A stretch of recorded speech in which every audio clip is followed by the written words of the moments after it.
day, everybody. Welcome to the Bay of Medicaid Conference. My name is Bianca Jackson.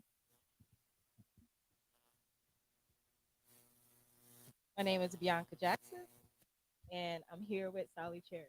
And so we are here to talk about how to implement the metaverse into, or how to create a metaverse, how to create, can you hear me? Okay, how to create a metaverse implementation strategy today. And so, Sally, do you want to introduce yourself? Yes, good morning. My name is Sally Cherry. I am a ASCP certified. I am an ASCP cert. My name is Sally Cherry. I am an ASCP certified medical laboratory scientist who happens to experience the 3D virtual world as well as the real life. We used to call it real life. Now we call it the physical world. As I do laboratory training, capacity building, networking, socializing, and even a bit of dancing from time to time. I dance very nicely in the 3D virtual world. I can't dance in the real life world. Well, I am also Bianca Jackson, and I spent some time working as a project manager for USA Today, which I'll talk a little bit about that experience because I think it's important to this conversation, as well as being an entrepreneur, running my own metaverse as a service, kind of like boutique firm. And so let's get into the first question. My first question is, why did you implement the metaverse into your business? Well, as I said, I'm a medical laboratory scientist. I do medical training on a national and international basis. And in the late '90s or the early '90s, really, I was working overseas, and my primary country was Turkey, but I was working in Kenya. I got assigned Kenya, Uganda, and Egypt. So during Desert Storm 2, we weren't traveling as much, so I had to find some way to get in, stay in contact with my medical personnel, and do some training. So I started looking for a distant learning tool. Distant learning tool, what can I find? So I started hearing about this virtual world. Then around 2003, Linda Labs and some other individuals started up a 3D virtual world called Second Life. But before that, I took my laboratory into a 2D with place called Metal Place. Gentleman from Sony Entertainment, I believe at the time, started Metaverse. So I got I cut my teeth there, and I saw it could work, and just kind of come forward a couple of years. In 2012, I attended a 3-day federal consortium for virtual worlds at the National Defense University, and I guess that's Virginia, and that convinced me. I was blown away. I mean, it's like, oh, we can you can do that. I'm taking my full laboratory in, and that's what I did. Right now, I over the since 2008, I've had a community health, a technology awareness office in Second Life, which is a community of practice for nonprofits. So I'm a independent contractor for a profit individual, for a profit individual contractor. But I work with nonprofits, and I work with them to bring them into the um, environments where they can use technology to enhance their missions. Because of that, I was able to get a office in Second Life, a place called Nonprofits Commons, and it's a like I said, community of practice for nonprofits. It's a global community. They meet on a weekly basis. But that's where I do work with my nonprofits. My main project in my medical laboratory, where I do training and other things, is in open simulator grid, and I have built a 9 world complex there for laboratory training, medical laboratory science, career awareness. I have a career center there. Anything related to public health that I'm working with in the real world, or therefore my mission, my vision, everything was based on my vision. After I was told once by a colleague, whatever we do on a day-to-day basis, we've already worked it out in a virtual setting. So thinking about that, looking at what the possibilities, my vision became real to virtual, virtual to real. And that's part of the strategy. You have a vision. You want to start with a vision and a mission. You don't forget about the bells and whistles. And forget about the hype and what is your vision? How are you planning to use that tool? And that's when I see 3D virtual worlds. That's why I see AI art, NFTs. I see them as tools. I have a AI art NFT gallery on one of my virtual worlds. It helps me to expose individuals. I'm not on. It's not on the blockchain, but visitors that come into my 3D gallery can click on a link that's connected to an image of the NFT, and it carries them to the blockchain where they can purchase or just look at the NFT that I have on the blockchain. Plus, it allows me to showcase other artists from around the globe. I have a I'm big into mindfulness. I have a mindfulness a maze where you can walk the maze and just reflect. And I picked the artist that was in Indonesia that has a collection based on mindfulness, based on the emotions of the body. So I have about 14 of his artwork that I got from the block. I bought the NFT from the blockchain, but I have them on exhibit in my in the maze. And individuals can come in, they can walk through. I have benches up, they can sit, relax, reflect. And I just added a Tai Chi mat where I do my Tai Chi in there. And when I do my Tai Chi, it's my mind's like within a couple of minutes, it's like, is this virtual, this real? But I feel the relaxation of when I'm doing a Tai Chi, or I can do my yoga, whatever I decide to do. My avatar is doing that. Yeah, so Sally, you talked about a lot of different use cases, right? So I just want to go back to the year you started because I think that's important. So remind people again, when did you start? Technically, I started in 2006. Mind you, Linda Labs started up for Second Life in 2003. I went in world in 2006, not knowing a whole lot about the environment. While I landed in an adult only world, and the voice was saying, "You are in an unauthorized environment. Get out, get out, get out." Before I could get out, my little avatar was flying through the air. I became very intimidated by that, which made me step back. And that's when I went to the 2D environment. And my thing was learn the technology, learn how to use it, learn the ins and outs. I tell people, do your homework. I went to the coders. I'm a end user. I do the heavy duty stuff when I'm in the medical laboratory, but when I come to the 3D virtual world, it's a tool for me. So I'm an end user. But I did study so I would understand the technology. So when I would go back in, which was 2008, my what we call in the 3D virtual, we call RAZ. That's my birth date. My RAZ date is officially 2008 for Second Life.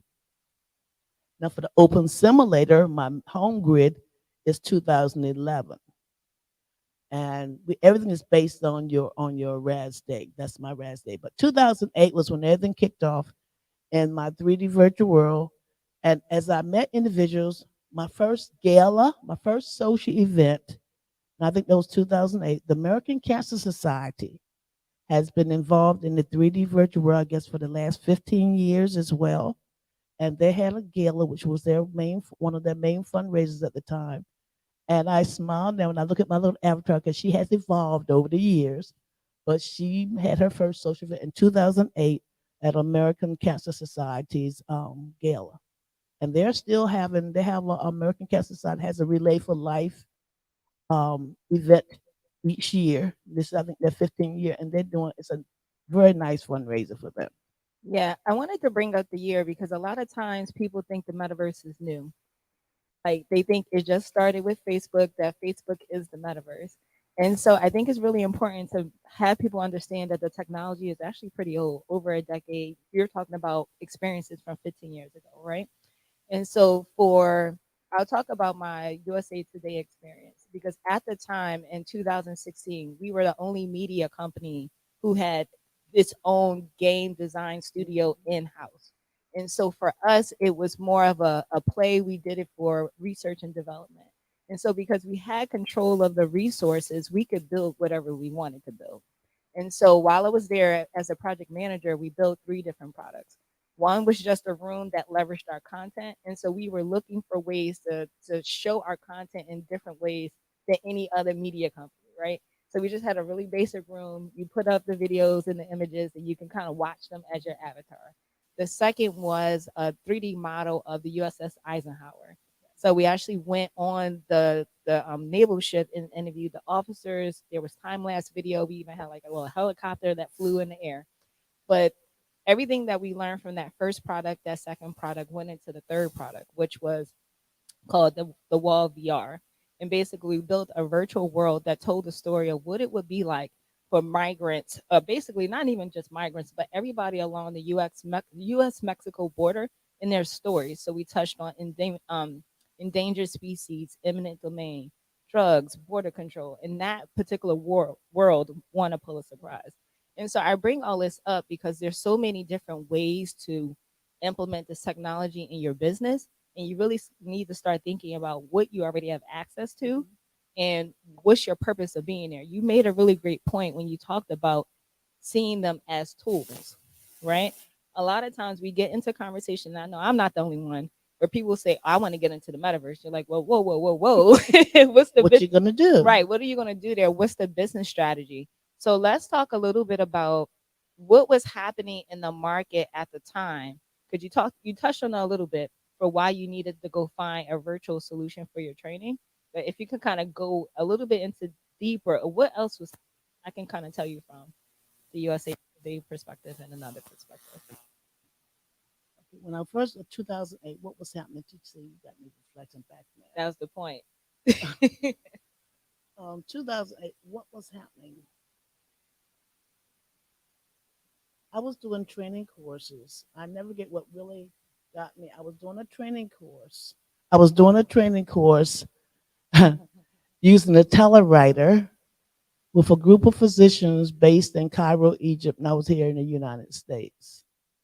And this is like 7 o'clock in the morning, and we're trying to transfer this information. I'm going, there's got to be a better way. So my main focus came to we've got to get information out. My commodity is information. My nickname by some of my close friends is the squirrel because I gather information. But my proclamation is the information that comes to me is not necessarily for me. It's to give and to share and to give out. And that's why I love what I'm doing and why I look for any tool possible to share this information. So I found that the 3D virtual environment was a perfect way to get information to any part of the country that had access to internet. I noticed, like you just mentioned, a lot of people said, I want to get into 3D. I want to get into 3D. My first question is, what's your vision? What's your mission? Who's your community? And that's the main thing. People stress about, oh, 3D, 3D, 3D, metaverse, metaverse. Talk about community. Because if you don't have community, whatever you build is going to sit there. Several years ago, I'm not going to call the name. When I first went, there was an auto company that was in there, had a big showcase. They did, they thought the builder everyone would come. You have to engage. You have to build your community. B was it BYOC? Build your own community, and that's what you have to do. And that's one of the reasons why, even now, some of my open simulator colleagues want to know why are you still in Second Life? Well, Second Life got a whole lot of stuff going on. Quite a few organization things that's going on in Second Life every day. I have a separate calendar. But the thing about sense of community was built up in Second Life while I was there. I interact with nonprofits. It's a nonprofit, Feed the Smile. They're in Kenya. They raise funding or do activities to raise funding to build schools in Nairobi, in Kenya, throughout Kenya, and we support her. There's another nonprofit in there that's working with, excuse me, working with women in Canada, Bridges. Um, it's a list and list on going of nonprofits. It's a community set. So when you're working, I tell people when you're working on your strategy, when you're about to build your strategy, focus on your community. Who's your audience? Who are you trying to reach?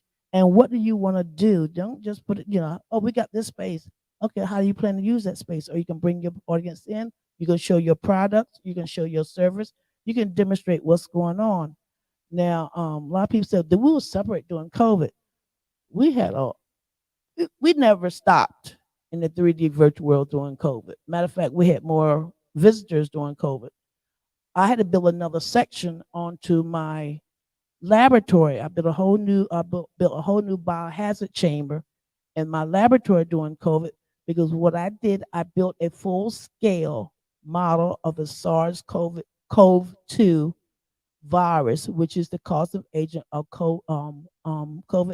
A lot of people talk COVID-19. I'm coming from the lab side. I needed to show what the organism looked like.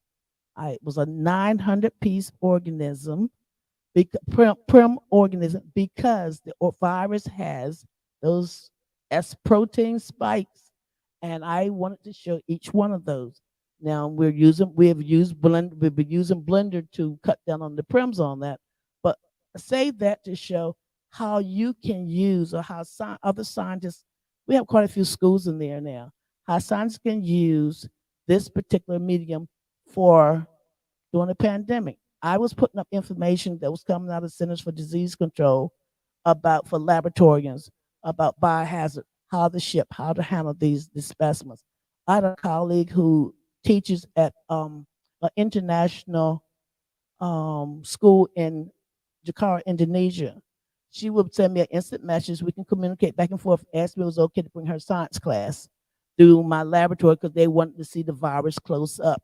And I always have information in there.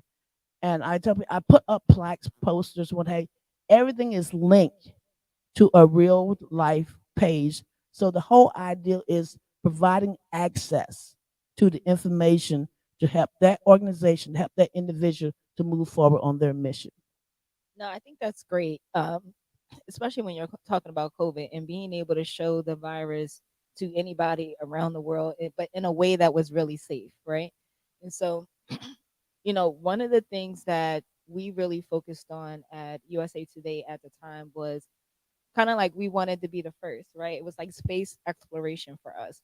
Who could be the organization that built something really awesome and amazing in virtual reality that not only that the gamers loved and respected, but also there was some good. Like we told a cohesive story. A lot of times, what you probably find now is a lot of media is biased, and so we really wanted to stay away from that, and that was our aim, that was our goal, and being able to prove out that we could build this world with unbiased stories, whole truths, pros and cons, and let people make the decision on whether or not they were actually going to fund this wall. And so that was kind of like the thing. The thing that was happening in the market is that a lot of senators and just everyday people really didn't understand what they were voting for or voting or what they were voting against. And so being able to share those stories, those narratives from the actual people that it was affecting, the people who live along the border and the people who could cross it, was a really great thing for us. And I also wanted to touch on my experience as an entrepreneur. So everything that I've learned at USA Today, I took into my business. And so really looking at so for those of you who are unaware, I have an event space, or I had an event space, I should say, in Baltimore. And so during the pandemic, we actually opened 8 months before. And if you had told me that the pandemic was You should coming, have brought it into our virtual well, space. I did. That's what Okay. I'm getting to. So um, during the pandemic, we were trying to figure out how to stay open, how to stay alive. And what we wound up doing was when Facebook changed their name to Meta, it was a big marketing push for every other Mm-hmm. company that had even thought about doing or getting into the space. So we went from physical events to now doing virtual events in the metaverse, and it was really cool and awesome. So our first installation was basically what you were talking about, an art show. So we worked with artists who actually sold their work, and people came in. They met with collectors and other buyers, and whoever bought their paintings actually showed up to their house. So we kind of had like an e-commerce component to it, but we expanded beyond just kind of like art shows to now doing speaker series, creating actual virtual spaces, virtual worlds for membership groups, and so it went from testing out this idea to and keeping our business open to now this is now a big thing, a high ticket item that a lot of organizations are now coming to us and saying, hey, can you do this for us? And so just thinking about one, there's a couple of things that worked in our favor. One, having the background, right? Two, people having the curiosity. I'm pretty sure when you started in 2008, people were like, "What is that? You're crazy," No, they right? thought I was crazy. Some of them still think I'm crazy. But that's okay because I have a vision, and that's what I said. You have a vision, you have a mission. So no matter what individuals may say and look at you, uh, it doesn't deter you from your project. We have a publication, Hybrid Grid Business. She's based in Boston, I believe. She may be I think she's from Canada, based in Boston. Boston, but anything about VR, AR, 3D, whatever. Marie has it in her on her publication. They've interviewed us a couple of times, different individuals over the years, and I had to chuckle because article came back and I was listed as one of the. I had been interviewed as one of the pioneers in 2011, and kind of chuckle. But when you stop and look, 'cause we were testing the software. We were jumping with John Lester, better known as Pathfinder, and Second Life, as well as Open Simulator. We was testing software. We were jumping. He was carrying us out. We were doing hybrid jumps. We were trying to see if we could jump from one 3D virtual world to another 3D virtual world. Basically, interoperability. And now, before we would get some of our avatars would get lost and what have you, or couldn't find a way back. But now it has become, I can jump, I can be, my home grid, open similar home grid is called Kitely, Hmm. Kitely. I built everything in Kitely. Number one, anything I build, I can save it on my computer. Hmm. I can, and whenever I'm not using it, I'm not paying for that open space. Hmm. So it doesn't. It activates when someone goes in. I like the fact that the servers are based in California, where my that my project is on, because I was looking for a product I felt comfortable with. So I built that in there, and at the time before, it was a problem. But over the years, I can jump from Kitely. We just had a conference we call the Open Simulator Community Conference. It's an annual conference, usually in December. I presentations from around the grid.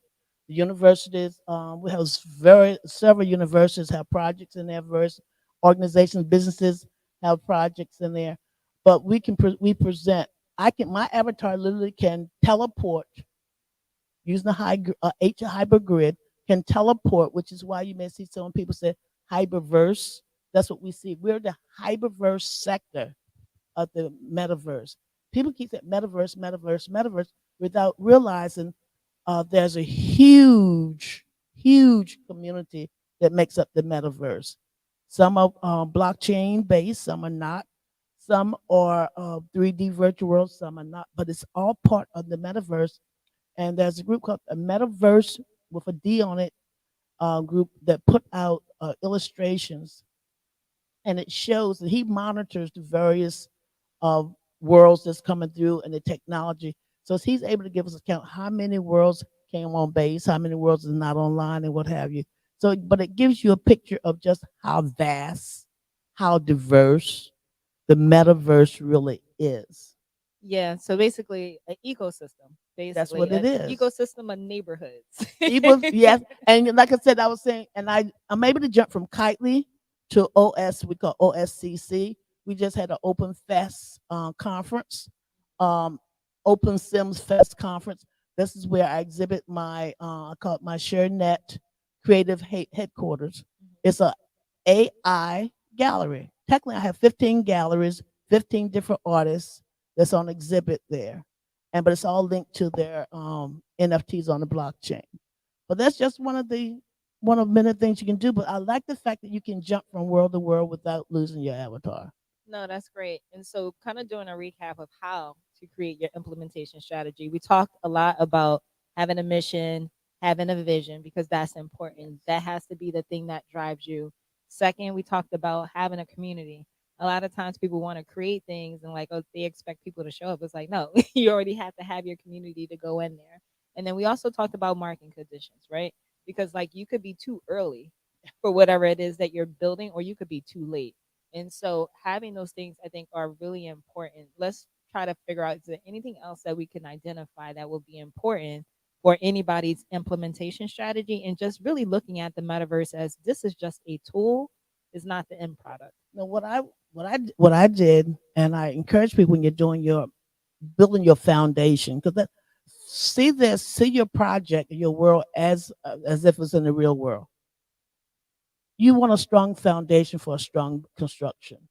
So you don't want to rush it. That's why you need to do your homework, find out what is in place, find out what your community gonna need. You want to make sure you're in the right neighborhood to bring your community in there. Secondly, you want to, and I lost my thought on that one, build your foundation. Oh, you want to build your project where you can expand it. Don't try to do everything the first time around. The project I have in place now is phase 5 of my project. Phase 1 was a 2D meta place world where we had the little avatars. Phase 2 was when we all migrated to Second Life when Meta Place closed down in 2010. Phase 3, I was in a place called Jakarta Grid. I built a lab there. And then each time I moved, each phase, the laboratory was expanded. More things was added, and this was controlled by the marketplace. What was coming on, and see from my side of the world, my marketplace is medical labs, the medical lab science in the medical lab. What is need training? What do I have to talk about? Do I talk about biohazard? Do I talk about laboratory careers? Right now, my big focus in my laboratory is promoting medical science laboratory careers because there's a huge shortage, which the pandemic brought out, of laboratory personnel. You hear a lot about doctors and nurses, but unless we get some more laboratory personnel in there, I don't care how many specimens you're collecting, no one's going to be there to do the testing. And there's certain roles in the laboratory that must be filled. So that's my focus. And I tell people, stage your work and make it prepared so you can expand it. Even now with the 15 parcels that makes up my complex, and I call it a complex. You land in the center. It's a complex. Each one has been added for a purpose. Public health awareness, sexual health awareness, just to relax. So I have a break room which is underwater for laboratorians can come in and just chill out, just go and chill out. The laboratory, we have a gym in our public health facility. They can go and work out on the exercise bikes. They can do. We just installed the climbing ropes and what have you. They can do that. But and we just put an Olympic pool. They can swim in the pool. But the thing about everything has a reason. Don't just put that. Oh, because they got that over there. No, 'cause that what they have over there might not fulfill your mission over here. But you want to stay focused to your mission. Stay focused to your vision and absorb and keep learning what is out there, what's going on, and see what other people are doing. You do collaborations. There's quite a few collaboration that goes on in the community. One of the things I must share. One of the groups I'm a space bug. I'm a scientist to core in and out, science person in and out. One of the first places I saw several years ago was the NASA. NASA has exhibit of their rockets. Every rocket spaceship that's put out there, there's a gallery in Second Life. But they have also has a space an open simulator now in Kitely, and it's the International Space Flight Museum. They're based in Texas, but I get to visit them in the 3D virtual world. They have a women's science museum, which I don't even think they have a women's science museum in the real life, where any and all women that have gone through test flights, space flights training, whether they took, whether they went into space or not, is featured and is honored in that museum. And what they're working on now, which is so exciting, and I haven't let Mike know I come over and visit. Um, they're working on an encampment on Mars. So they actually have, and I've gone over because we went over. I went over just to kind of look around, see what's going to put on my spacesuit. Everything based as if you're going to Mars, but they're doing an encampment, working on an encampment for Mars. Everything is the red sand, and everything is there. Everything is underground, and but this is how you can use the 3D. But I tell people, Make sure, don't try to build. Okay, we got to build this by such and such a time. No, you do it in phases or base it on how your business is moving forward. Yeah, I wanted to take it back because you said something that I think is really important to make sure that people really get right. So I know you have conversations about this all the time where people want to build the whole thing, whatever the perfect vision in their mind is. And so, being from tech, we have this thing called the MVP, minimal viable product. What's the shortest, quickest, dirtiest thing that you can build to put out to the market to see how people are going to respond to it? And so that is always my first piece of advice. Like once you have your mission, once you have your vision, you have an idea who your community is, you have the right market conditions for, or you think you have the right market conditions for what you want to build. Go ahead and put out that very small Mhm. piece and just see how it responds. And so it saves people a lot of money. It saves a lot of time. It saves a lot of frustration because I tell everyone like focus on something that's going to keep your team motivated, but also Yes. give you the data that you're going to need to make sure that you have enough to make your next decision of what are you going to continue with this or are you going to scrap it all together and come up with something Well, else. I'm glad you said that because several years ago there was a hospital. It was a group was building a hospital in this community. Um, and what they did, they built just like you said, they built basically a mock house, the hospital, just the frame. They invited the community, the real life community, the physical life community, to come in and walk through the 3D virtual hospital, identify what they wanted to see in that hospital. This is before construction has started. So they saved a lot of wasted money possible because I know you know gonna probably gonna put some things in there the community didn't want. But they invite the community in to show us what you need, show us what you want. And they allow the community to build that hospital in the virtual arena, and that virtual concept of the house, that community hospital was brought out into the real world. That's the fascinating. That's what keeps me in there. I celebrated, fasten your seatbelts, people. I celebrated my 70th birthday, that's 70, on an 8-day cruise given to me by my daughter and son in law last year. When I came back, my 3D virtual community brought out the balloons, brought the cake, and we celebrated again in my 3D virtual world. DJ included, and we have some individuals who are that's their business. We have a young man, he streams music, he works out from his studio at home. He plays music and he sells the music streams, or he will come to your event and perform. That is his business. A young lady, I think she's based in one is based in Brazil, one is based in Australia. We go back and forth. You come to my LinkedIn. We're always communicating on LinkedIn. Um, that is her. You know, especially Rosie is in Brazil. She's a DJ. She works different grids. She's all. She's not just in. She's in Second Life. She's in Open Simulate. Wherever, anywhere on the metaverse, she is there because she's wanted to bring music into the 3D virtual world. There's a lot of musicians in there. Usually on Sundays, I stop into another friend, Linda. She has Linda has called Nats Jazz. It's a jazz club, and we can stop in on for some. She usually have sets. I think it's Thursday night, Wednesday. I have to double check. Forgive me, Linda, if you ever see this, but I have to double check her schedule. But it's another place to stop and relax, network, because I think she's based in Atlanta, Georgia.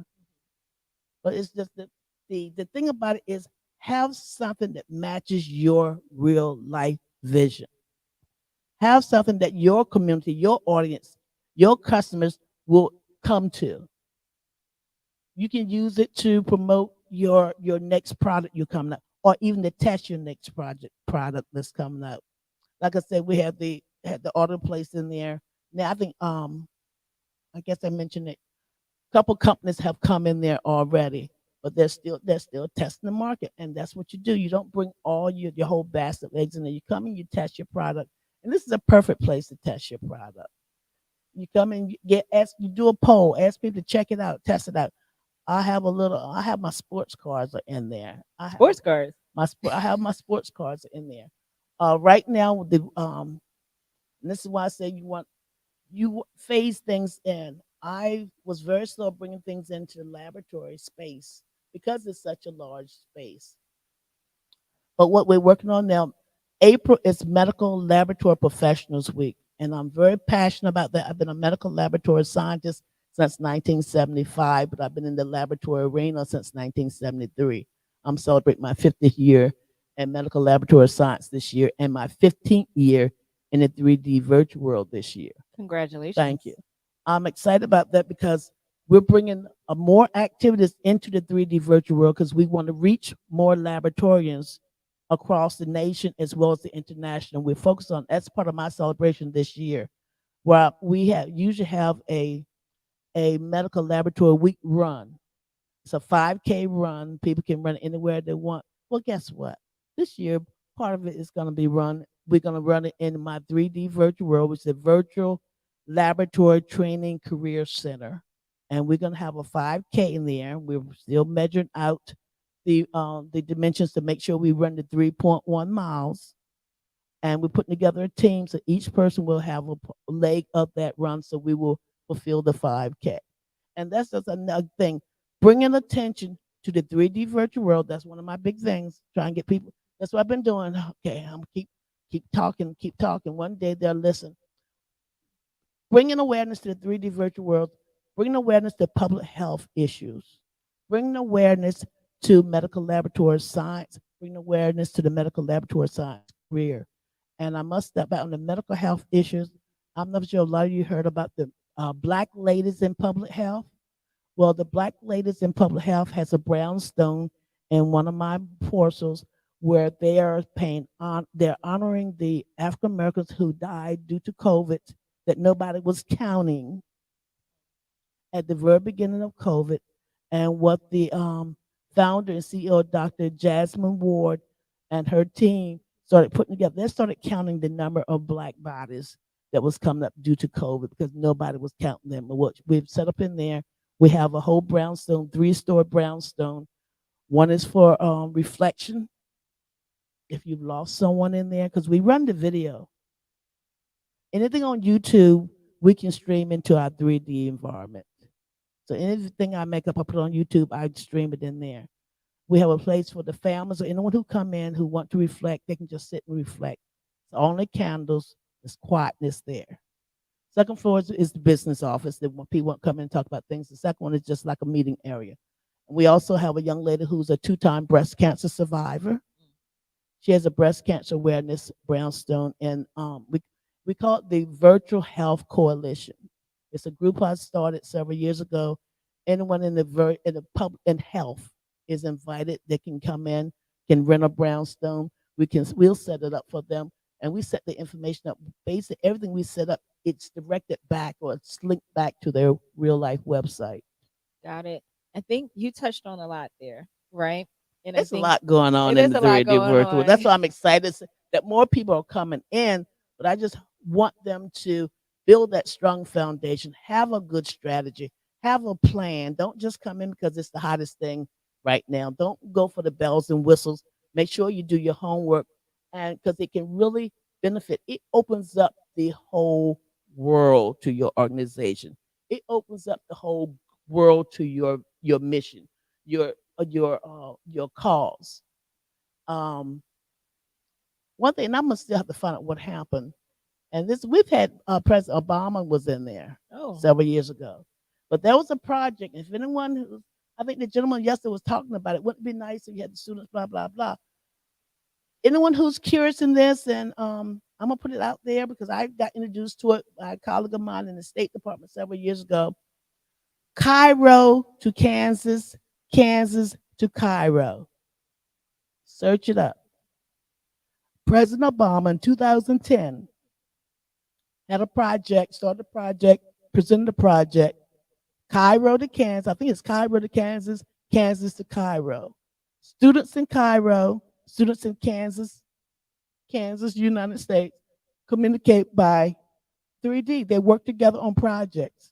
And at some point, I think the students from Cairo was brought to the United States. And then all of a sudden, it didn't go forward. I assume that it didn't get funded, what have you. But when he mentioned it yesterday about students from different parts, I thought about that, and I said, I got to go back and see what happened to that. But President Obama, who's a visionary, of course, back in 2010, mhm. Cairo to Kansas, Kansas to Cairo. No, I think that's great, and I hope people look up the project. You touched on industry and how important it is to create something, have a strategy, have a plan that is aligned to not only your mission and your values, but also, or not mission and values, but mission and vision, as well as your industry. We talked about community, we talked about market conditions, we talked about foundation, we talked about MVPs. What are some key lessons that you've learned along the way that will help people ensure that the implementation strategy of the metaverse is actually successful? I tell people, and this is what I said, people look at me like I'm fun, like this. Funny. Stay in your lane. And I tell people, I stay in my lane. I know what the strong points are for my organization. I know what the plan is for my organization. I'm not going to waste the time and energy on a project that's not a strong point. I'm gonna collaborate with someone. I'm gonna partner with someone who has that strong point. That way, and we used to have this project when I worked in in Baltimore City. I used to be the laboratory. I was laboratory coordinator of the Baltimore City Health, a laboratory coordinator for the Bureau of Disease Control at the Baltimore City Health Department before I went overseas. And the mayor at the time, and I'm not going to call his name, but people probably remember him. His pride thing was just get the money, everyone can have a piece of the pie. Every piece of the pie makes up a whole pie. Bring that whole pie to this city. And that's the thing about it is you see some projects out there. You can't do everything. And I have reviewed grants in the past, and I've seen organizations will try to do everything. We can do this, we can do that, we can do this, we can do that. And look at the grant; they cannot do that. So we're not skip, circular, file, and keep on moving. But we see a collaboration. A collaborative group comes in. Group A is going to do this. Group B, we could have an MOU with Group B, MOU with Group C, and around the table, and you see that the project's going to get fulfilled. That's what you want to go with.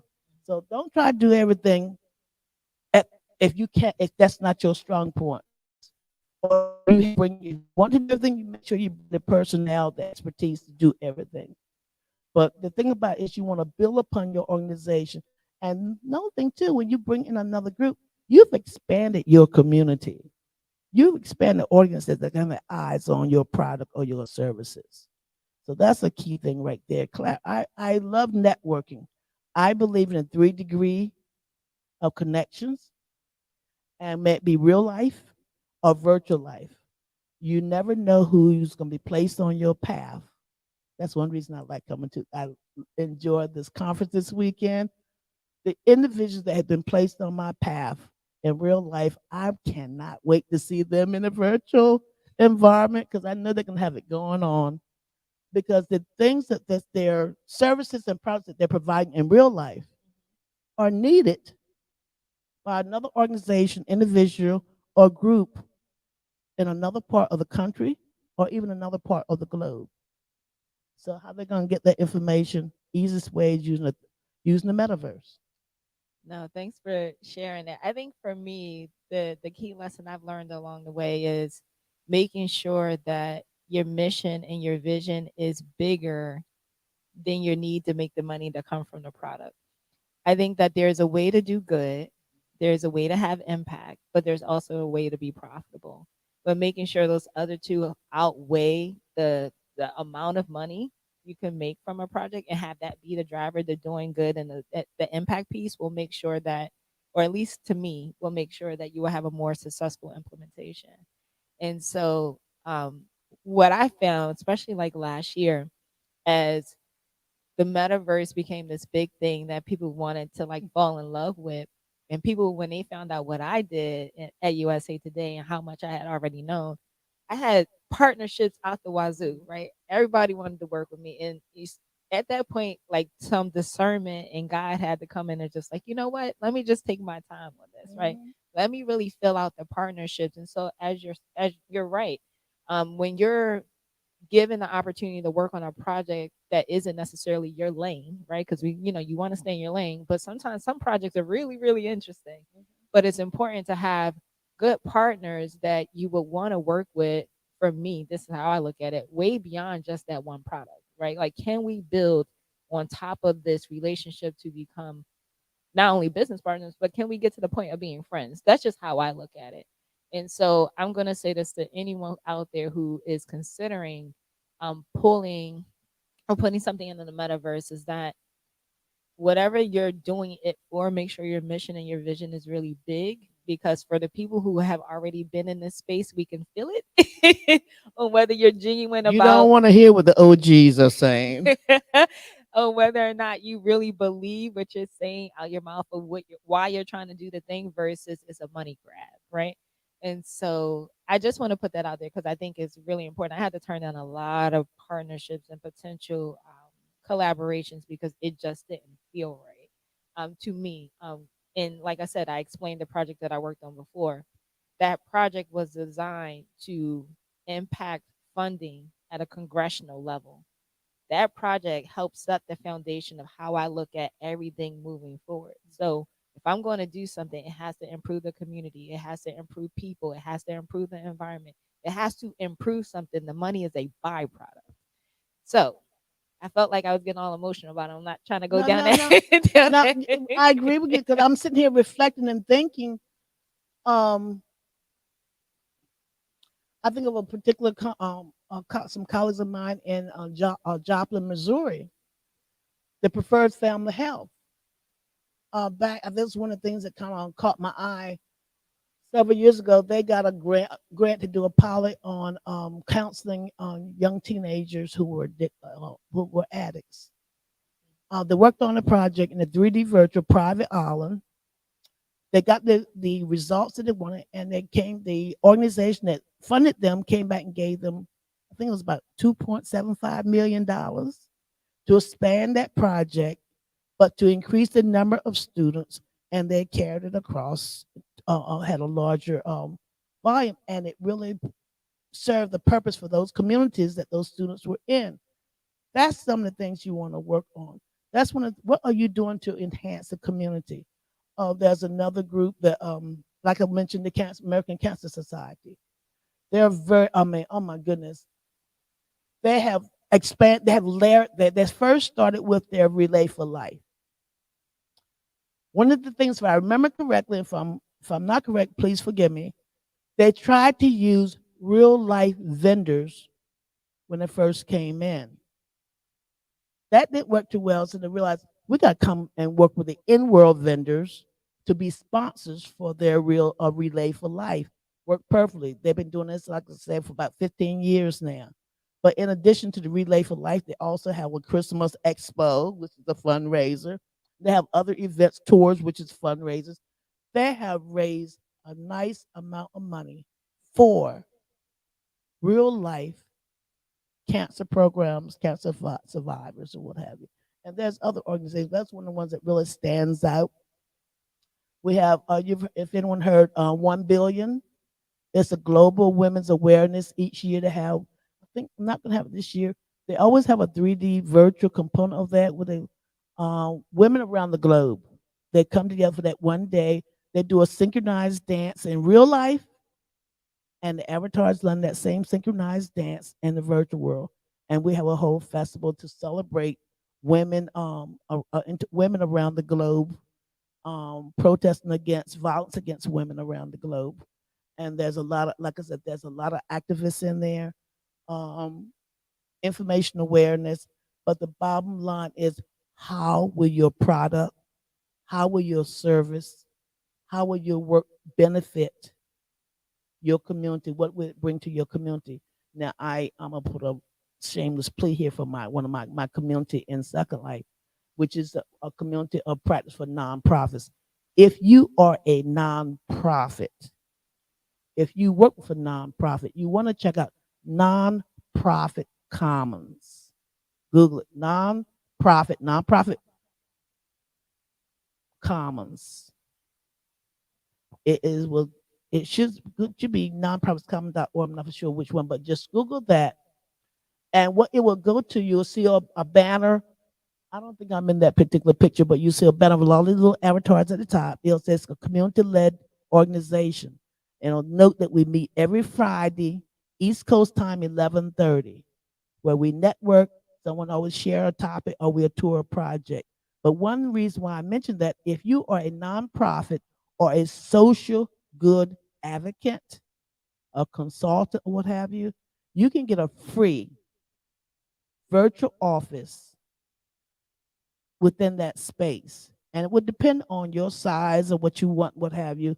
We've been upgrading. I just went in the other day and I saw they had gave me a nice mountain backdrop. So when I sit out on my deck, I can see the sunset is setting in the mountains, which I love mountains. But all you have to do is go to that website. There, you read down, you'll see a link where you can go to. You put in a proposal. If you want to speak or present your organization, share information about your organization, you can also put in a proposal. Several years ago in Baltimore, we used to have what we call Baltimore Give Camp. It was a 3 day weekend, will be a 3 day marathon for the tech community in Baltimore and the surrounding areas. We'll just tell the nonprofits, send us a proposal. What do you need? What do you want? Hardware, software. We met at University of Baltimore Friday night, Saturday, Sunday. Sleeping in on bed, on stools, chairs, benches, whatever, sleeping bags, nonstop, 24/7. Whatever that nonprofit had put in, it was ready for deliver. It was deliverable on Saturday, on Sunday. I shared this information with this global community and nonprofits common. They loved it. They got to know about Baltimore Give Camp at the time, and then they invited the CEO of the Baltimore Give Camp. So we made it. I put him in contact with the community manager. Her name is Joy. She's based up in Boston. Put her in contact. He put him in contact with the community manager. Made up an avatar and brought him in. So he was there to present about his organization. One of the things I love about this community, and that's why I stayed in Second Life, this community, the nonprofits is a variety of nonprofits. You even have a group that's horse rescuers. You have a group that Peninsula colleges brought their students to when they were presented their papers. We're getting ready now for March. We have a big conference coming up in March called the Virtual World Education. Best of Virtual World educators are putting this together. We also have what we call a virtual world best practices in education. Has a huge conference. Educators from around the United States, around the globe, are bringing together, showing how they're using the 3D virtual world. Very, you'd be surprised how many universities in the United States. And one I must note, I applaud them because a lot of their graduates are my colleagues in there. University of Washington has a virtual world program. I haven't checked their website yet. I think it's still active, but I know a lot of the OGs came through that program, um, fine tuning and what have you. And they had a full service. I went to one of their graduations one year. But then there's several other universities that are collaborating on projects. Museums. I have visited the Philadelphia African American Museum a couple of times. We have a Black History Museum in there. A lot of your museums are using a 3D virtual world to exhibit the delicate collections that they cannot allow or will not be allowing the public to come through because of the collection is delicate. So a lot of that is in the virtual world. One of the most recent ones that we were invited to visit was the Holocaust Memorial. Very powerful exhibit. But it's in a 3D virtual world. It's open for whoever wanted to visit the Holocaust Memorial. They had it ready, open up for the on day of day of Holocaust memories. And to walk through there is less like it's powerful. You It's touched, powerful. yeah, you touched on a lot. You talked about fundraising as someone's first step into the metaverse. You talked about um, visiting museums, right? Museums being online. I think that, and when it comes And you just as talk a, about galleries. yeah, galleries, I mean, just even just doing a recap of how to create an implementation strategy is one, definitely having a strong mission and vision. doing something that's aligned to your industry. Don't try to step outside your lane if you don't have to. Having a community that's going to actually support your metaverse installation or whatever it is that you're doing. And on that, Yeah. engage with that community, support Yes. them. That's the thing. Engage with that your community. Yep, absolutely. Having the right market conditions or what you believe are the market conditions, having a really strong foundation of what your product is going to be, but allowing it to be able to grow and scale, right? Doing it in stages, starting with an MVP. Is there anything else that you feel like people need to know when they're really figuring out what their Then implementation we get strategy? down to the dirty and gritty. All of that said, you also want to be sure that you build trust Mm, yeah. and maintain that trust. And how you do that, you make sure you pay attention to security, privacy, policies for your 3D virtual environment. Hmm. Also, if you're collecting data within your virtual space, your metaverse space, you be perfectly clear to your user, to your community, how that data is being used, how it's being stored, and how they can get a better understanding. They should have a clear understanding about what you're doing with their data. You want to maintain, especially you in the marketplace. So you got to provide that security. You got to make sure the privacy, because you're going to have some grifters from time to time that's going to come in and try to disrupt what have you. But you want to make sure you have something in place so you don't run the risk of your community being, well, data harmed. I guess that's the best way I can put it. The basic thing is, you, like I said, protect your community. That builds up the trust. Protect that your community. Got it. As we wrap up here, what can people get in touch with you, Sally? Well, the quickest way to get, I can just tell people, just Google Salad S Cherry. One of the things I do social media consulting, and I always tell people, you want to make sure your engagement is where you're above the fold of the when they do a search. And so if you're not above that fold, you need to really get active with your social media. But they can find me for my 3D virtual world is real number two real to virtual to real.com. I'm sorry. Let me back up a minute. That will carry you directly. Well, you can still go to real to virtual to real.com. That will carry you to um, my virtual laboratory training and career center. And that's exhibit basically for that. Now, if you want to see the portfolio, I have a portfolio up. If you're familiar with Linktree, that's linktr.ee/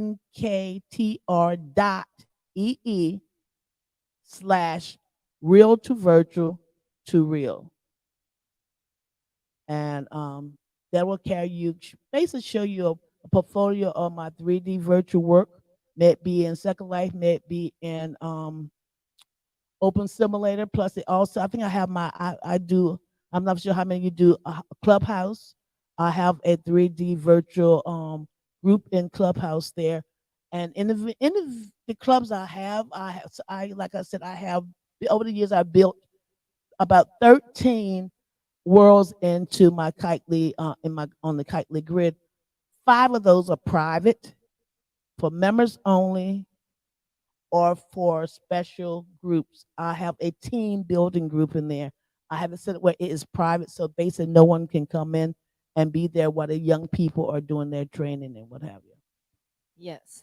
So no, thank you for that. And so for those of you who are looking for examples of how someone has taken training and education into the metaverse, definitely go look up Sally. I You can find me. Oh, go ahead. Oh, one more thing. I use LinkedIn, LinkedIn.com. I use LinkedIn. I'm Sally S. Cherry, comma, MLS, parentheses ASCP. I am a proud medical laboratory scientist who just happened to enjoy to experience a 3D virtual world. Yes, you are. And so you can find me on. Oh, okay. Um, we keep going. We keep talking. So So where can we find you? So you can find me on LinkedIn. I always push people there because it's easier. Bianca J Yeah. Jackson. I'm probably the only Bianca J Jackson on there that I has. love that blog entry you just put up there. I just read that the other day. That was pop. Awesome. Insightful, I think, is what I put on it. Oh well, thank you. So we have a few more minutes. Another, since we're talking about this connection, and I'm very strong about connecting. Like I said earlier, I believe strongly in the 3 degree, a six. I'm sorry, 6 degree of connections. The 6 degree. I'm a networker, and but the thing, the reason why I do this, I enjoy to hear what other people are doing because because I learn about other projects, and I put that, and I'll ask you, what are you doing? Like last night, I had a ball. I met a couple young ladies, individuals. I used to work with the Maryland Task Force on Human Trafficking. Mm, I had to step back. It was just too much, but there's still warriors out there rescuing children, women, and still searching for them. I say that because I like to find out. I never know who I'm going to come in contact with. I use LinkedIn to what, like last night. Okay, I'm on LinkedIn. Look for me on LinkedIn. We'll connect on LinkedIn so we can stay in touch. Because I never know when I'm gonna come across someone who has been signed the mission, and I strongly believe in this. I'm on here because my heavenly Father gave me grace 70 years ago. When I was born, the doctor laid me at the foot of my mother's bed and told my father, "You would have had a nice little girl." But for the grace of God and a quick-eyed doctor, he saw a slight movement. I am here today.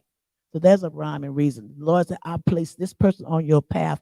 I will tell you who you're supposed to connect them to." I met a sister here on Thursday. I wasn't going to come over on Thursday, and something said, "Go today." And I met the sister from Detroit on Thursday, and I'm all excited about why the Lord placed us on each other's path. So the thing about it is always keep your eyes and ears what your colleagues are doing, because we can't, no one person can't do it all. We're all here, we're part of an ecosystem. We're all here to work together for the overall mission. And it's always so exciting mhm. to hear and see what other people are doing. You are absolutely right. So kind of touching on LinkedIn. So I actually have a newsletter there for anyone who's interested in learning about just what's happening in the space from a business perspective. So I'm pretty big on LinkedIn. I use it pretty religiously. Talking about networking, I had the pleasure of meeting Sally last year in our town where we live, which is Baltimore, Maryland. So I got up I on live in stage. Harford County, but I spend most of my time in Baltimore. That's fine. I don't claim it either. But That but 9 to 5 is rough though, but I love Baltimore. yeah, and so we had an opportunity to meet, and I remember opening up the book and seeing her name there and the description of what she did, and I was so excited. I ran over, like, I need to talk to you. So this is actually our first time like being together for multiple hours at a time. So thank you for this opportunity. But I think kind of going back to LinkedIn collaborations, networking is really important. Kind of like going back to the point about staying in your own lane. But if you have an opportunity to be outside your lane, Hmm. find the partners that will give your project credibility, also give you knowledge, also give you experience, because you just want to make sure that you're building with the right set of assumptions. And so, for instance, I'm working on a project right now with a music festival. So, a music festival working with an internet startup company, and they have all the expertise, which is great. My team, and we just kind of work on primarily the event production stuff. And so we have some music enthusiasts, right? I like music, but I'm not the expert in it. And so that collaboration works really well between us. And so it's going to not only be transformational for the music industry, but I'm really excited for the artists, the indie artists and the underground artists who now get an opportunity to be on a global stage. And so, kind of like that point of going back to money, yes, great Yeah. byproduct, but the impact and the doing good part in this particular situation is going to be, I don't know, one written for the history You books, never right? know. And so I'm really excited about that project. and more that we have to come. And so let me ask this question. What advice would you give organizations who are just starting their journey of building a metaverse implementation strategy that may be something we haven't talked about yet? But number one, know what your mission. You have a clear understanding about your mission, what you want to achieve in the metaverse,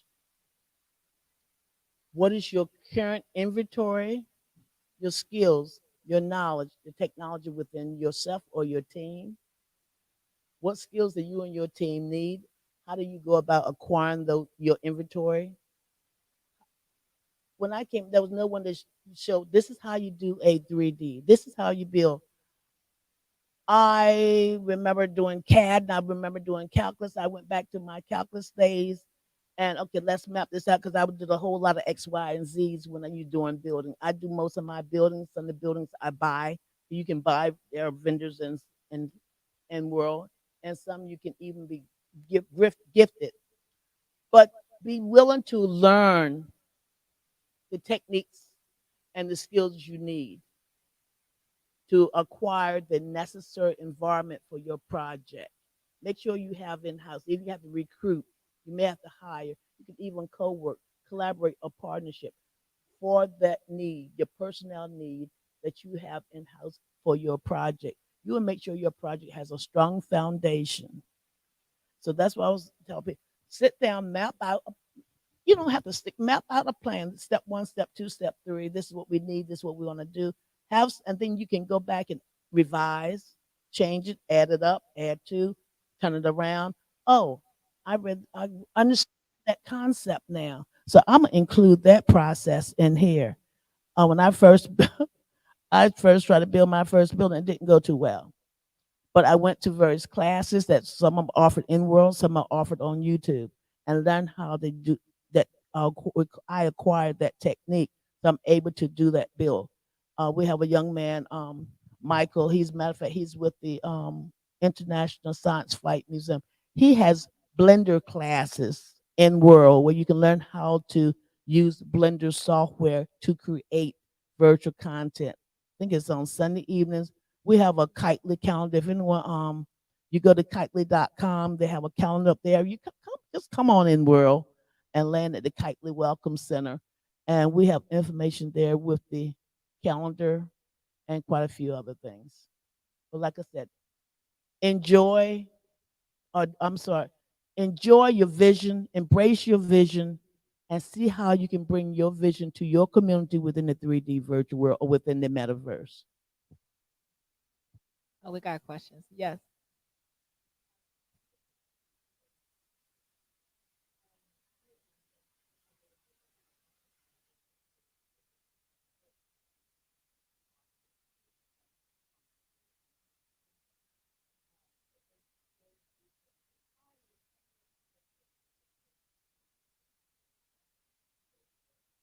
Mhm. Mhm.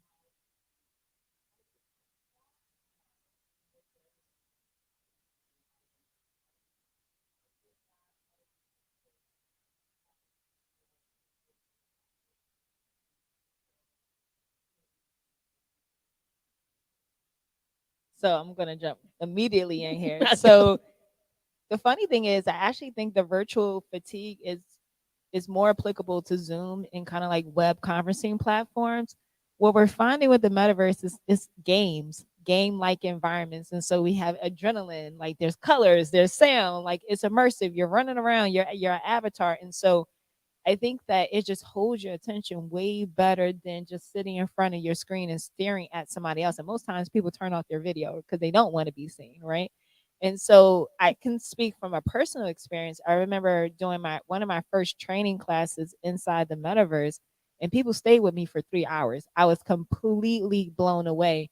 And for many of them, that was their first time. So it was January 2022. And it was crazy because the typical behavior of, let's say, a room like this, most people are sitting down like in real life. In the metaverse, they doing donuts in the room, they're Flying bringing around in the flying air. around, dropping wine bottles and champagne, like anything that they can do to explore, that's what they're doing. And so I was shocked, right? Because any behavior like that would be completely inappropriate for real life. But in the metaverse, you're just like, you just got to see what people do when you don't give them rules. And so having that experience for 3 hours where people were just kind of, they dress however they wanted to dress, they brought in whatever 3D models, because I opened up the environment just to see what they would do. And they did everything that I didn't even think they would. And so it was so great because I didn't have the expectation that they would stay with me for 3 hours. At some point, I'm like, okay, so class technically over. We're finished our tour. You can leave. And people literally stayed to the end. And I was just like, oh, we're on to something. And so for those companies, individuals, institutions, organizations that are looking to build, let's just say, a virtual space where people convene, you're on to something. The thing is, you just got to make it engaging. You have to build a community where they trust you and they want to come there and they want to give you the information. They want to be um, just involved. And so there's a lot of potential here. It's just starting with the mission and the vision and making sure that you're starting in a really great place. And also know your community now. For me, I don't use headsets. I don't use glasses because I work with a lot of nonprofits. Like I said earlier, they cannot get grants to cover the cost of that. When I do training, I'm doing my minimum number of hours for training is 4 hours. I may go from 4 to 6 hours. I will not have. I cannot be. You cannot be on a headset for up to 6 hours. But when we get into training, we cannot stop. I am zoomed out, but I do not get zoomed out when I'm in a 3D. I have to remind myself it's time to go back out, and I'm not using it as some use the stigma. I'm not using it to escape anything.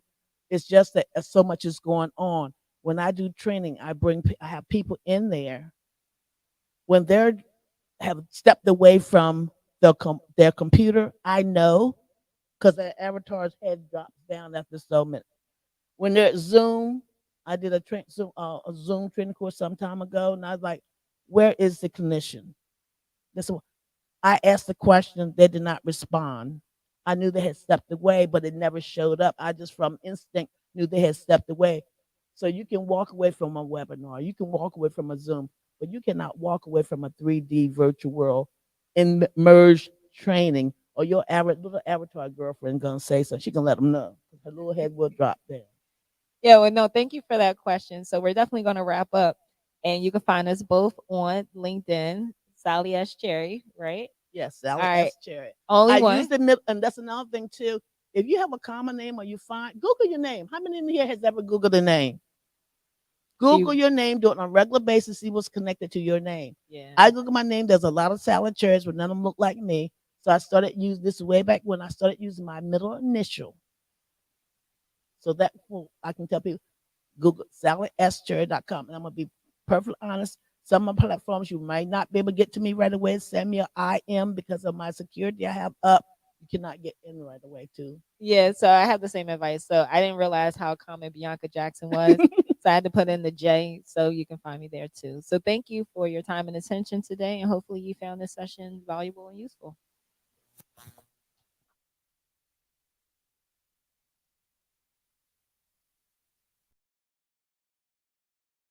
But now something very special has happened. Major shift, a generational shift. The metaverse, something very, very special that drags us to success, whether we want to be successful or not. So all of these things have one common thread. MetaQuake USA is everything will always be live.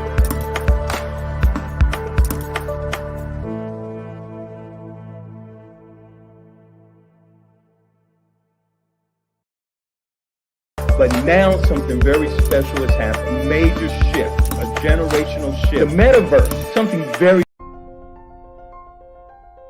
What if you could build your own city? A place where every child can find nurturing people to help them achieve their full potential. A place where every adult can access job training support. Where health education is abundant. Where social justice ruled the land. A place without limitations. Welcome. You have arrived at STEM City USA. It is what every city should be. A safe and trusted community where you find people and resources to help you become everything you are and beyond. STEM City is unlike anything you have ever experienced. It is a digital twin of the world around you, only better. STEM City is about energy and soul renewal. It is more than a digital world. You can almost feel the power of live cultural events, music, and theater. STEM City promises a better future for children with caring mentors and hands-on activities with dedicated tutors to support our youth. STEM City is your passport to a healthy lifestyle with weekly events addressing our community's many issues. STEM City is your financial well-being with helpful information on wealth management, career advancement, job training, and so much more. STEM City is the community you deserve.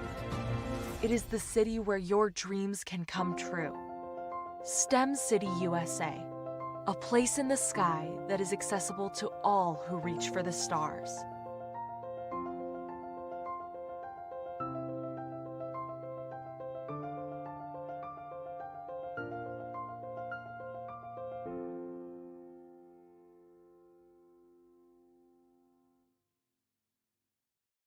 Dr. Tyrone Tabon, welcome to Great Day, Washington. How are you?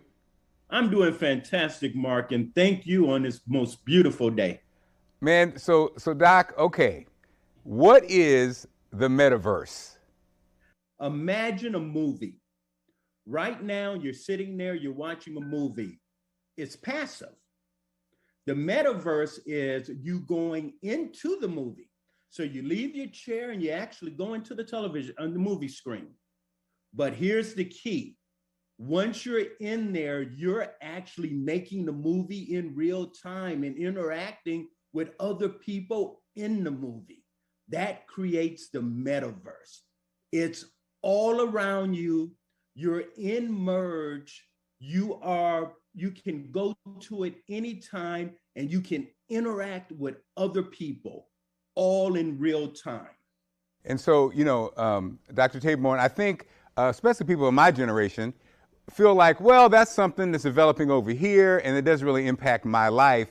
But the thing about it is I'm starting to see banks advertise metaverse connections and virtual connections. I'm starting to see it pop up. Facebook just changed their name to Meta.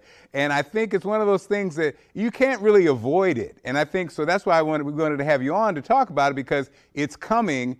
And actually, it's best to be on top of it. A lot of people still say WW when they're talking about a web address. And so how do we, as regular people, get ready for the metaverse? How can we slowly, get acclimated to this new world?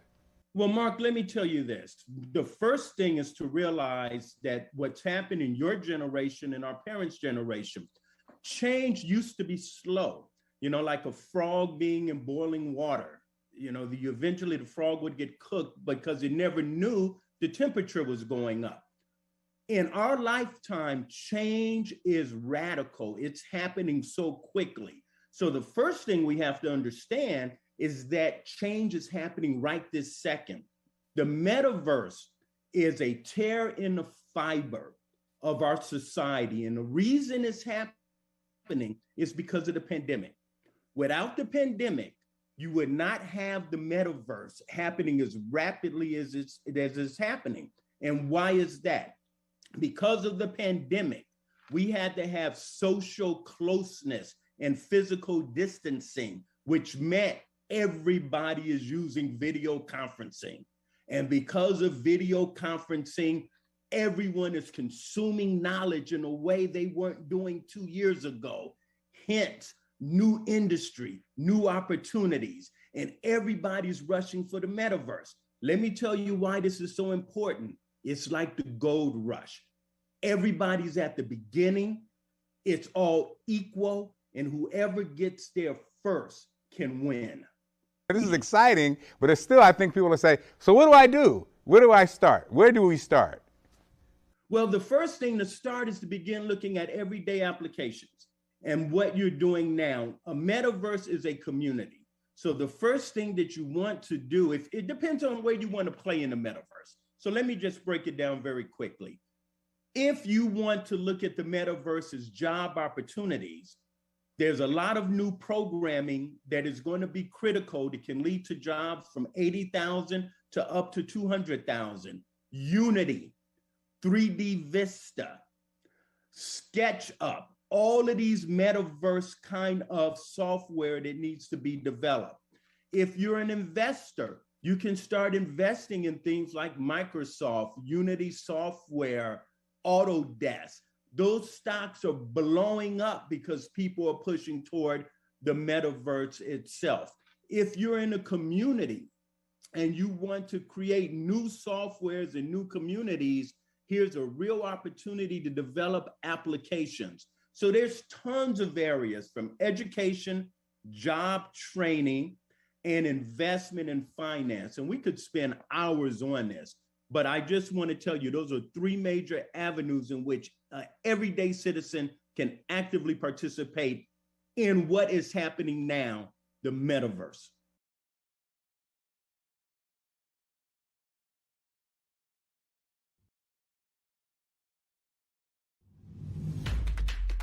Would you happen to be a STEM student? Well, I got the opportunity for you. Do you need a job? Of course you do. All students need a job. It's time for a road trip. BYOC. It's a place where STEM students just like you can stand out and make lasting impressions with some of the top employers from around the nation looking for STEM students just like you. The annual career fair at the BYOC STEM conference is free to attend and was created to directly connect you with your future. The career fair this year happens on 2 days, Friday, February 10th, and Saturday, February 11th. Not only is it a great excuse to get on the road and travel with your friends, but you just might leave with a new job or internship. The BYOC STEM Conference takes place February 9th through 11th at the Gaylord Resort and Convention Center in the National Harbor. So don't miss this amazing opportunity. The career fair is free, but you must register to attend. Go to www.beya.org, click register, then students, and then fill out the form. And then I'll see you at BYOC, becoming everything you are.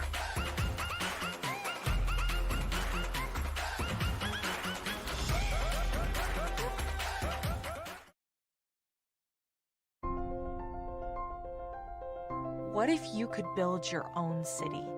A place where every child can find nurturing people to help them achieve their full potential. A place where every adult can access job training support, where health education is abundant, where social justice ruled the land. A place without limitations. Welcome. You have arrived at STEM City, USA.